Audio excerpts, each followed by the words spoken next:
자, 지금까지 우리가 이제 모세오경을 살폈습니다. 이제 각 성경마다 단어가 하나씩 있었죠. 창세기 그러면 시작. 이렇게까지 반응을 안 하시면 창세기 시작. 출애굽기 구원. 레위기는 뭐죠? 레위기 거룩이었습니다. 거룩. 민수기 광야. 가까운 것일수록 기억을 못하는군요. 예. 신명기 말씀. 지지난주에 한 건 좀 이제 기억이 됩니다. 오늘 이제 여호수아 한 단어로 정리하면 정복 이렇게 될 것 같습니다. 창세기부터 내용을 간단히 정리를 하면 하나님께서는 타락한 세상을 다시 구원하기를 원하셔서 아브라함을 부르시죠. 그리고 이후 아브라함의 후손이 애굽으로 내려갑니다. 430년이 지나고 애굽의 노예가 됩니다. 하나님께서 모세를 통해서 이들을 건져내시죠. 시내산에서 언약을 맺고 하나님의 백성을 삼고 성막을 주시고 이제 성막으로 들어올 수 있는 거룩한 여러 정결 규례들을 가르쳐 주십니다. 그리고 광야를 유랑을 하고요. 이제 드디어 약속의 땅을 앞두는 시점이 되었습니다. 여호수아는 이제 이 약속의 땅을 들어가는 이야기가 여호수아 이야기입니다. 여호수아는 이제 그 다음 장면을 넘겨주시죠. 자, 여호수아는 한마디로 정리하면 이스라엘이 하나님께서 약속하신 가나안 땅에 들어가서 그 땅을 정복하고 분배하여 기업으로 삼는 이야기가 여호수아입니다. 다시 한번요. 여러분들 책자로 있습니다. 두 번째 페이지, 이 페이지 맨 위에 있죠. 여호수아는 이스라엘이 하나님께서 약속하신 가나안 땅에 들어가서 그 땅을 정복하고 분배하여 기업으로 삼는 이야기, 이것이 여호수아다. 기억하시면 좋을 것 같습니다.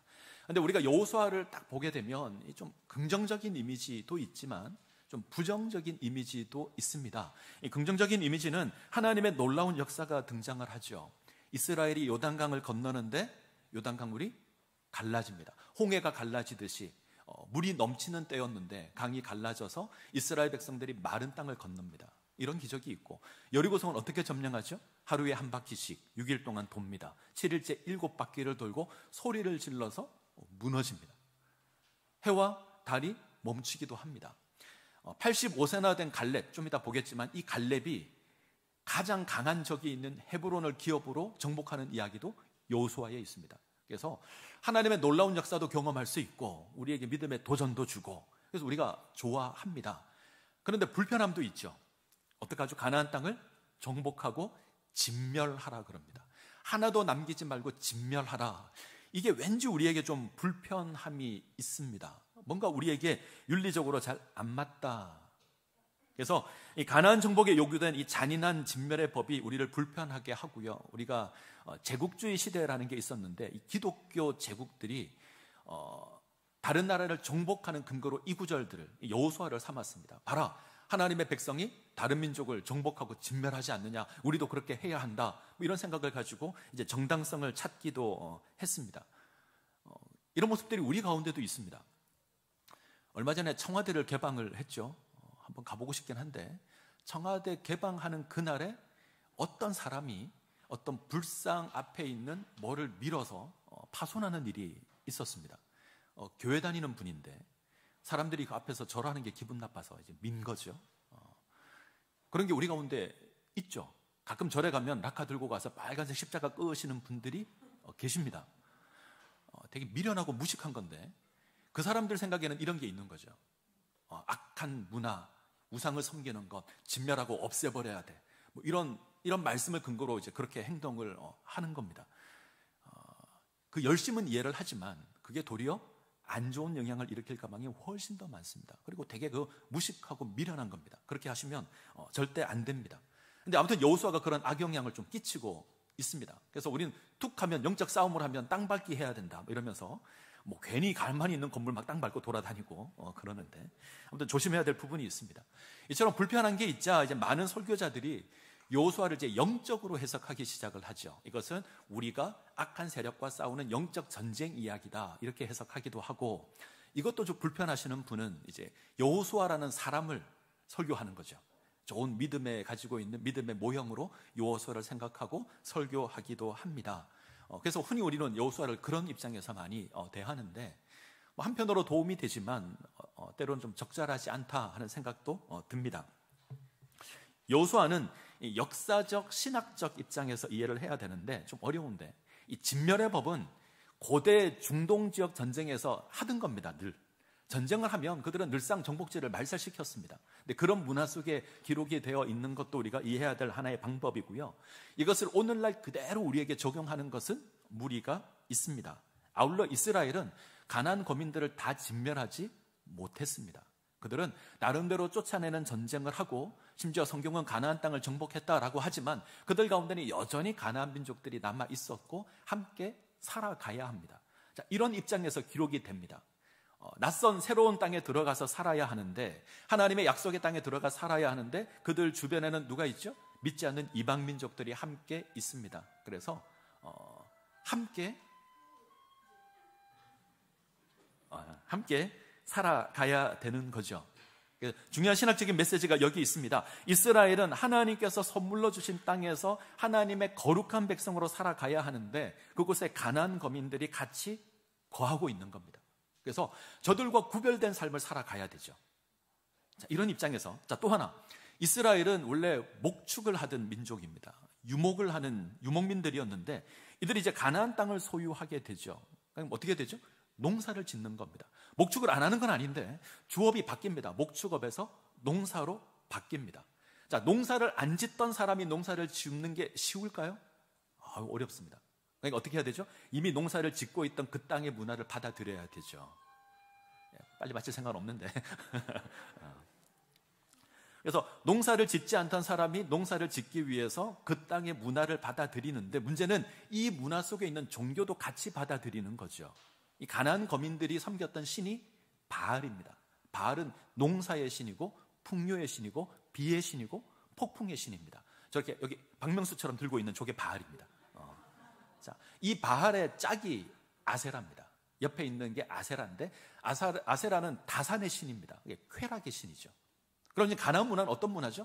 이 땅에서 잘 살고 잘 먹는 문화입니다. 이 땅에서 풍요를 누리는 그런 신을 섬기는 문화에 쾌락을 쫓아가는 문화입니다. 자, 이 문화 속에 하나님을 섬기는 백성이 들어가 살게 되는 거죠. 갈등을 할 수밖에 없고 때로는 그 믿음이 흔들릴 수밖에 없고, 만약 이들이 하나님을 잊어버리면 어떻게 되죠? 바알을 쫓고 아세라를 쫓게 되고, 그래서 이런 상황에서 기록한 성경이 여호수아입니다. 여호수아는 단순히 어떻게 땅을 정복했는가를 이야기하는 성경이 아닙니다. 하나님께서 땅을 기업으로 주셨다. 우리는 그 기업을 하나님의 백성으로 살아가야 하는데 어떻게 살아가야 하는가, 이것을 이야기하는 게 여호수아입니다. 자, 그런 입장에서 성경을 읽어 나가시면 여호수아의 메시지가 아주 선명하게 주어질 수 있습니다. 이스라엘 백성들이 하나님께서 주신, 선물로 주신 그 땅에서 하나님을 기억하고 하나님을 섬기면 풍요를 누리게 될 겁니다. 하나님을 잊어버리면, 하나님을 거역하면 하나님께서 선물로 주신 것을 빼앗아 가버릴 겁니다. 그 땅에서 쫓겨나게 되는 거죠. 자, 이것이 여호수아의 중심 메시지고요. 자, 여호수아는 크게 네 부분으로 구분이 됩니다. 저렇게 정리를 했는데 학자마다 조금 다릅니다.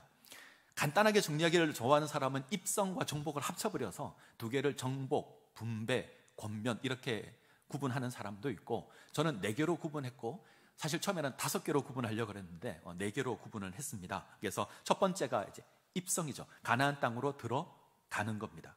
요단강을 가르고 들어가죠. 이것이 이제 첫 번째 이야기고요.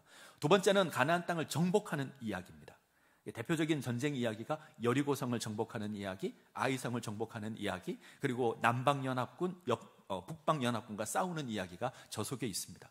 우리는 여호수아가 이 내용이 다라고 생각하는데, 자, 분배 이야기가 나오죠. 훨씬 더 많은 이야기가 분배 이야기입니다. 땅을 나누는 이야기죠. 가나안 정복한 지 한 5년 정도 되었을 때에 땅을 분배합니다. 이제 모세 때 제비를 뽑은 게 있는데 그 뽑은 거에 맞춰가지고 땅을 분배하는 이야기가 조속에 들어가 있습니다. 그리고 마지막은 모세의 유언입니다. 모세가 2번에 걸쳐서 한 번은 유언을 하고 한 번은 세겜에서 언약식을 맺으면서 또 한 번의 설교를 합니다. 이 2번의 설교가 마지막 권면으로 등장해 있습니다. 자, 중요 단어가 있는데 이제 입성에 들어가는 중요 단어는 건너라라고 하는 단어가 많이 나옵니다. 건너라, 히브리어로 이제 아바르라고 하는 단어가 많이 나오고요. 두 번째 단락, 정복 단락에서는 중심 주제가 땅을 취하라인데 중심 단어가 취하라라는 라카흐라고 하는 단어가 중심 단어입니다. 땅을 분배하는 이야기에서는 이제 나누다라고 하는 단어가 중심 단어가 되죠. 할라크라는 단어고요. 마지막 권면에서는 섬기라, 하나님을 섬기라라는 단어, 아바드라는 단어가 중심 단어가 나옵니다. 그래서 여호수아는 단락이 선명합니다. 그리고 나와 있는 중심 내용도 선명해서 구분하는 것이 그렇게 어렵지 않습니다. 자, 이제 첫 단락부터 한번 가볼까요? 요단강을 건너라라는 건데, 자, 모세가 죽은 이후에 하나님께서 여호수아를 이스라엘의 지도자로 세웁니다. 여호수아는 이제 약속의 땅으로 들어가야 되죠. 근데 쉽지 않은 일입니다. 모세도 어떻게 생각하면 실패한 일인데 이 일을 이제 여호수아가 감당을 해야 합니다. 두려울 수밖에 없는데 하나님께서 여호수아에게 나타나셔서 이제 권면하시죠. 먼저 약속하십니다. 이 땅을 내가 너에게 주겠다. 발로 밟는 곳을 내가 기업으로 주겠다. 그리고 또 약속하죠. 내가 너와 함께 하겠다. 내가 모세를 떠나지 않고 함께한 것처럼 내가 너와 함께 하겠다. 그러니 너는 뭐 하라고요? 강하고 담대하라. 1장 1절부터 9절까지 우리가 읽은 내용이 바로 이 내용입니다. 하나님께서 약속의 땅을 허락하시고 함께 하겠다 약속하십니다. 그리고 조건 하나를 거는데 강하고 담대하라. 자, 강하고 담대하라, 이 말은 전쟁을 하는데, 전투를 하는데 용기를 내라가 아닙니다. 우리가 여러 번 살폈는데 이때 강하고 담대하라는 하나님의 말씀을 지키는 일에 있어서 강하고 담대하랍니다. 자, 성경을 한번 볼까요? 자, 여호수아 1장 7절 8절 앞에 있으니까 자, 같이 읽겠습니다. 자, 시작. 오직 강하고 극히 담대하여 나의 종 모세가 내게 명령한 그 율법을 다 지켜 행하고 우로나 자로나 치우치지 말라. 그리하면 어디로 가든지 형통하리니 이 율법책을 내 입에서 떠나지 말게 하며 주야로 그것을 묵상하여 그 안에 기록된 대로 다 지켜 행하라. 그리하면 내 길이 평탄하게 될 것이며 내가 형통하리라. 자, 앞부분을 보시죠. 오직 강하고 극히 담대하여 나의 종 모세가 네게 명령한 그 율법을 다 지켜 행하라. 자, 강하고 담대한 건 하나님의 말씀을 지키는 일에 있어서 강하고 담대한 겁니다. 전쟁을 싸우는 일에 강하고 담대하라가 아닙니다. 하나님의 말씀을 지키는 일에 있어서 강하고 담대해야 합니다.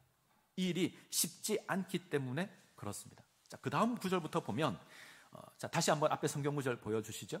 자, 뒤에 8절을 보시면 이 율법책을 어디서 떠나지 말게 하라 그러죠? 내 입에서. 이상하지 않나요? 우리는 성경을 읽을 때 입으로 읽나요? 눈으로 읽나요? 눈으로 읽죠. 그래서 사람들이 이건 잘못된 거 아닌가? 심지어 칼빈까지도 이건 눈인데 잘못 적은 것 같다라고 생각을 했습니다. 그런데 입이 맞습니다. 이 묵상이라는 단어를 생각하시면 됩니다. 이스라엘은 묵상을 할 때 어떻게 하냐면 말씀을 입에 넣고 중얼중얼 합니다. 그래서 되새기는 거죠. 계속 중얼중얼 하는 것으로 말씀을 묵상합니다. 그렇게 말씀을 읽습니다. 그래서 저도 성경을 읽고 설교 준비를 하고 때로 묵상을 할 때 계속 중얼중얼 하죠. 이 말이 어떤 의미가 있을까? 입에 넣고 중얼중얼 하다 보면 깨닫게 될 때가 있습니다. 자, 성경은 그렇게 읽어야 합니다. 저는 성경은 눈으로 읽는 게 아니라 입으로 읽는 거다. 성경을 읽을 때도 입으로 중얼중얼 하면서 읽는 게 훨씬 더 쉽게 받아들일 수 있습니다. 그래서 말씀은 눈으로 읽는 게 아니라 입으로 읽는 거다. 자, 이 일에 있어서 이렇게 권면하죠. 하나님께서 여호수아에게 너는 말씀을 지켜 행하라. 말씀을 입에 담고 묵상하고 지켜 행하라 라고 합니다. 자, 말씀을 지키는 일에 있어서 강하고 담대해야 합니다. 왜냐하면 이 말씀이 내 생각과 다르게 주어질 때가 있습니다. 나의 기대를 넘어설 때가 있습니다. 여호수아서를 생각해 보죠. 물이 넘치는 요단강입니다. 이스라엘을 갔다 오신 분도 계시겠지만 실제 가서 요단강을 보면 너무나 실망을 하십니다. 이게 무슨 강이야? 소위 말하는 또랑 정도가 앞에 눈에 펼쳐져 있는데 이게 무슨 강이야? 그럽니다. 야곱이 야복강을 건너잖아요. 밤에 야복강을 건넜다가 다시 건너갑니다. 야, 어떻게 하룻밤에 2번을 왔다 갔다 해 그러는데 100번도 할 수 있습니다. 정말 보잘것없는데, 근데 이 요단강이 우기가 되면 상황이 바뀝니다. 비가 내리는 우기가 되면 물이 넘쳐납니다. 쉽게 못 건넙니다. 그런데 지금 이스라엘 백성들은 250만에서 300만입니다. 자, 이 무리를 이끌고 강을 건넌다. 굉장히 위험한 일이죠. 그런데 하나님께서 어떻게 하시죠? 언약궤를 메고 제사장이 앞서 가면 어떻게 된다고요? 강이 갈라질 거다. 어떻게 믿을 수 있습니까? 근데 하나님께서 그렇게 하라 명하십니다. 여리고성을 점령할 때는요, 하루에 한 바퀴씩 돕니다. 6일 동안 돕니다. 인류 역사상 성을 그렇게 정복한 건 없습니다. 그런데 하루에 한 바퀴씩 7일째 7바퀴 도는 것으로 성이 무너집니다. 어떻게 이것이 가능하죠? 근데 여호수아에는 그런 이야기들이 있습니다. 하나님 말씀에 순종했을 때 강이 멈추고요, 하나님 말씀에 순종했을 때 견고한 성이 무너집니다. 자, 이것이 강하고 담대하라는 거죠. 우리는 쉽게 이해할 수 없고 우리는 쉽게 받아들일 수 없는데 우리가 그 말씀에 순종하면 놀라운 역사가 있을 겁니다. 자, 이제 두 번째 단락을 보면 두 번째 단락은 이제 요단강을 물을 마셔야겠네.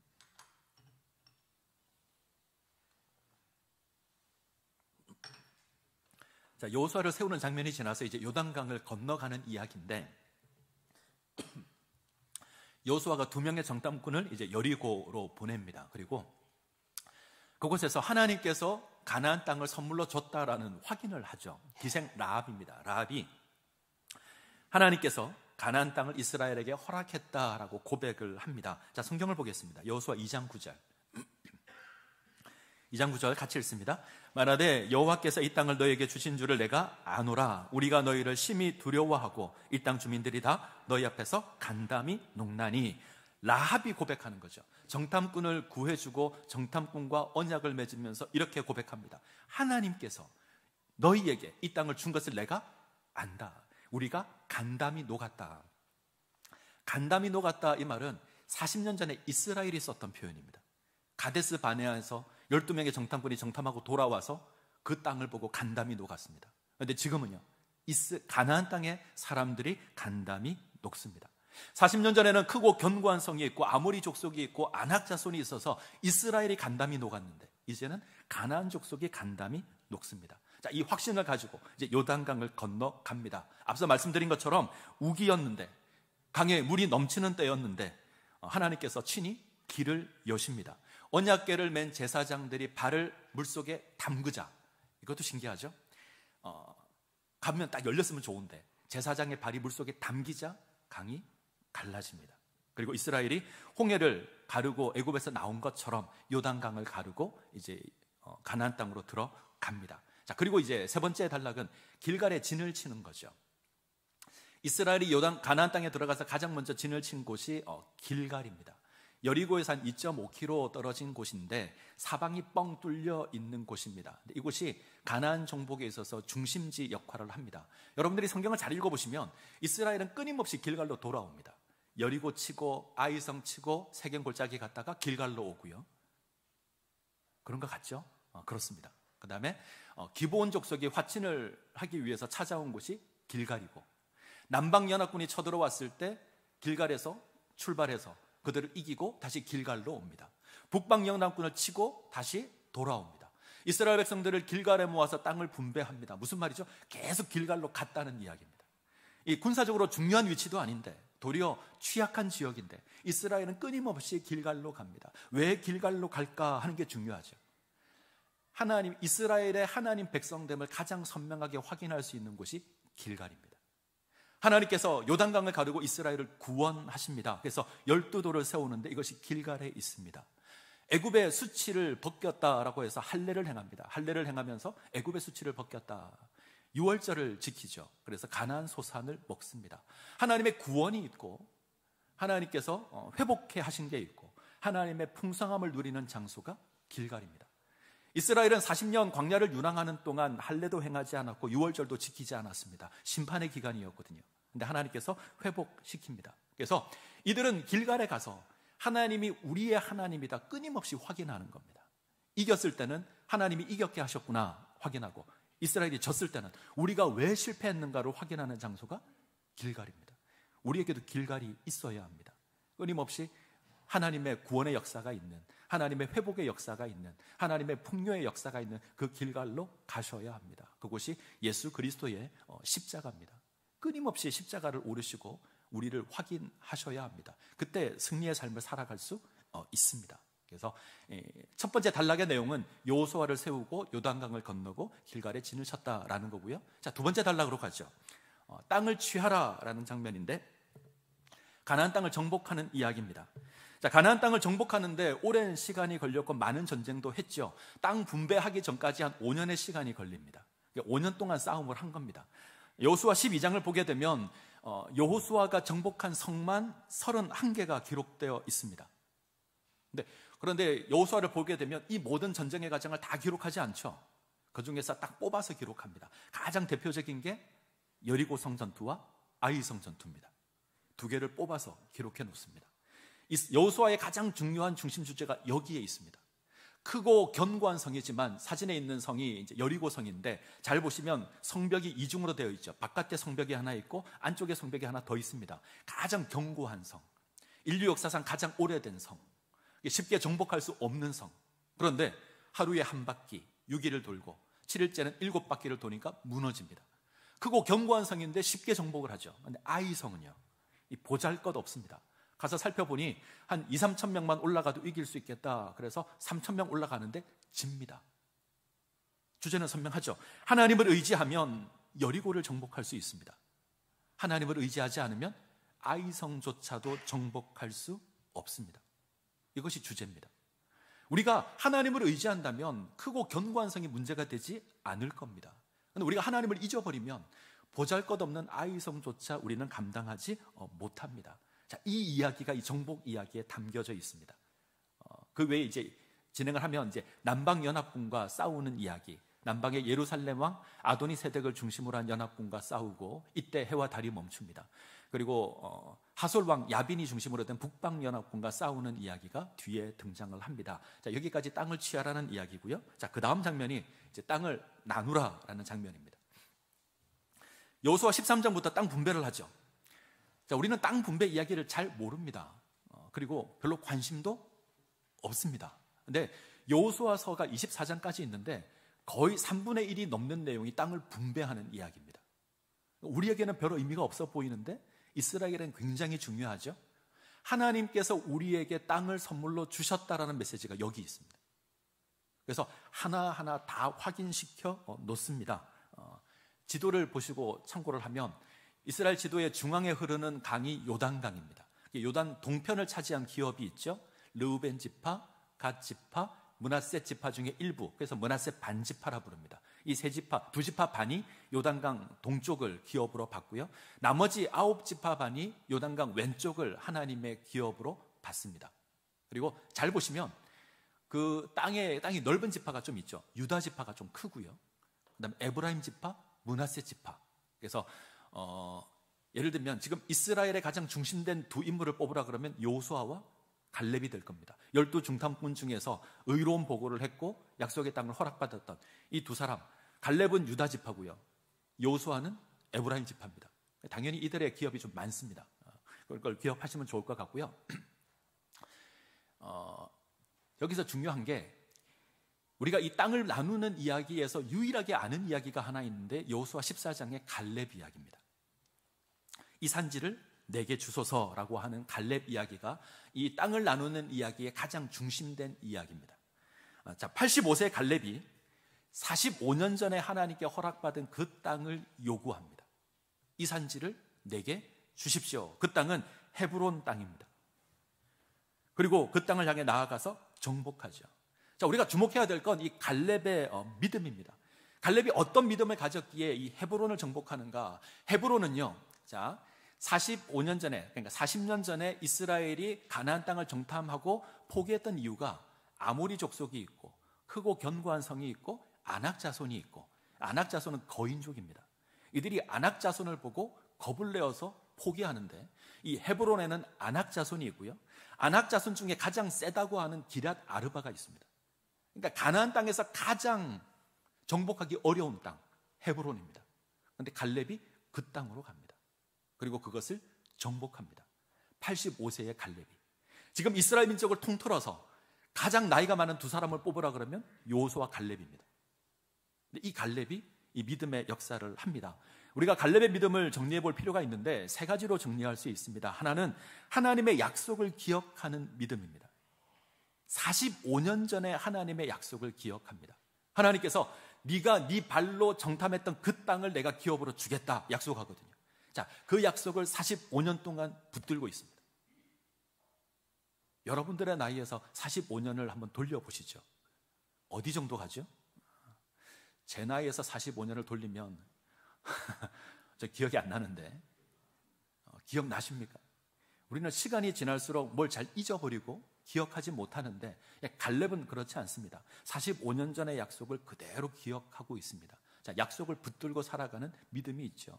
자, 아브라함의 믿음이 아주 탁월하고 대단한 믿음인데 그는 아들을 낳기까지 25년 걸렸습니다. 갈렙은요 45년 걸립니다. 근데 포기하지 않습니다.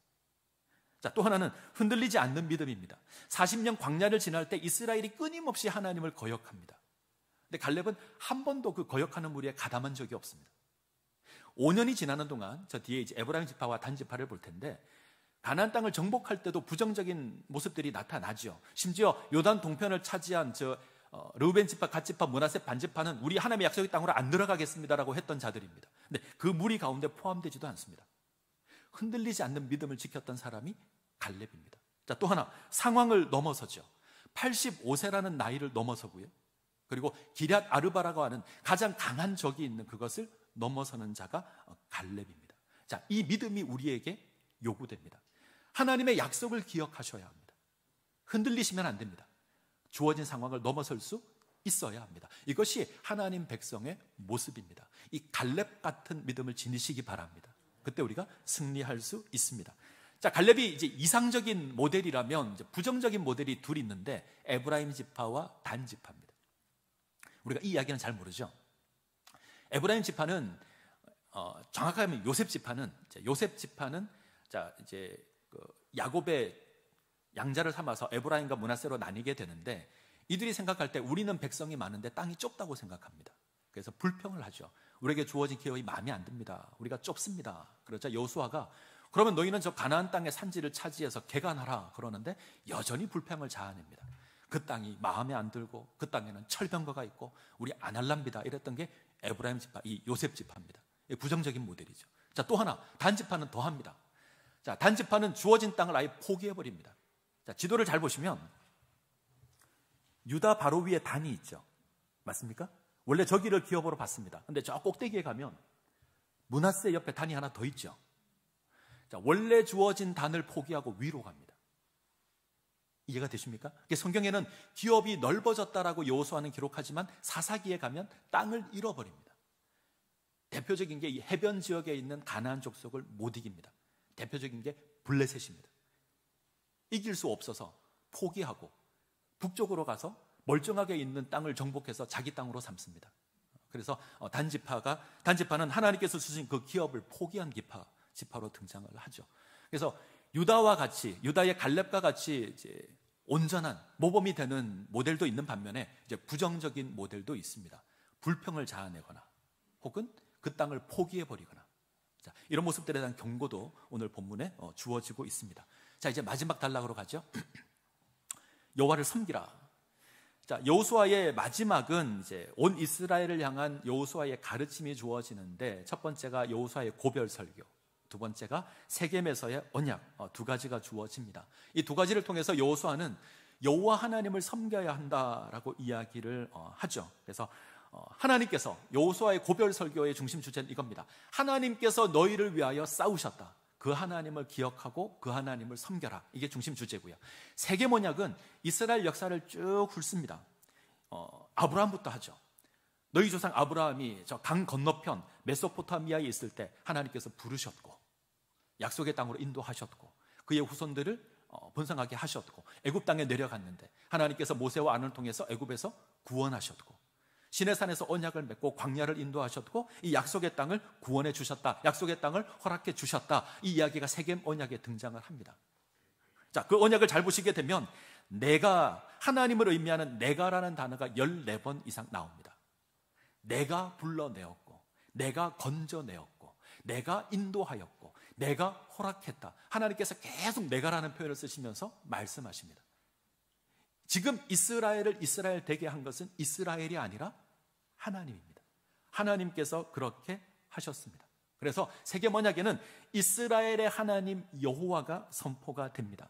그리고 이 하나님을 섬겨야 한다. 그래서 중심 주제가 여호와 하나님을 경외하며 온전함과 진실함으로 섬겨야 한다 이야기를 합니다. 온전함은 흠 없는 진실을 이야기합니다. 오직 하나님만 바라보는 마음이 온전함이고요. 진실함은 충성입니다.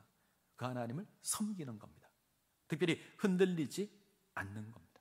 이 모습 가운데 너희가 세워져야 한다. 정리하면 하나님께서 약속의 땅을 선물로 주셨습니다. 이스라엘의 하나님 여호와께서 약속의 땅을 선물로 주셨습니다. 그러기에 우리는 그 하나님을 기억하며 하나님을 경외하며 온전함과 진실함으로 세워져야 한다. 이것이 여호수아의 이야기입니다. 자, 이제 여호수아의 가장 마지막 장면은 이제 여호수아가 죽는 장면인데, 자, 그때 구절을 하나 보죠. 자, 두 개의 구절이 있는데, 자, 24장 29절 같이 읽겠습니다. 자, 시작. 이일 후에 여호와의 종 눈의 아들 여호수아가 백성세의 죽음에, 자, 그 밑에 1장 1절이 있죠. 같이 읽겠습니다. 시작.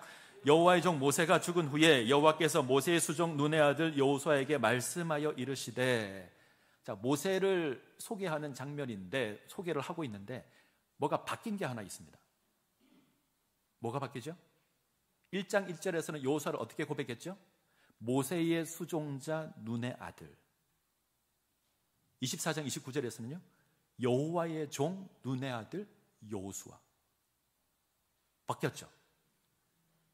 1장 1절에서는 여호수아를 모세의 종으로 그렇게 소개를 했습니다. 그런데 24장에 가면 여호와의 종으로 소개가 됩니다. 하나님께서는 그에게 주어진 사명을 감당한 여호수아를 향해서 여호와의 종 이렇게 부르고 계십니다. 자, 이런 의미에서 여호수아는 전체 중심 주제는 아니겠지만 모세의 시종에서 어떻게 여호와의 종으로 될 수 있는가, 어떻게 여호수아가 모세의 종에서 하나님의 종이 될 수 있는가, 이것을 보여주는 성경이기도 합니다. 그래서 이런 의미에서 여호수아를 보시는 것도 도움이 될 겁니다. 자, 마지막으로 여호수아의 구절을 다시 한번 봤으면 좋겠는데, 자, 다음 화면 넘겨주시죠. 자, 앞에서 봤던 장면이죠. 자, 잘 보시면, 자, 입성을 제가 이게 묶어놔서 그런데 우리가 오늘 읽었던 구절을 따로 떼낼 수 있습니다.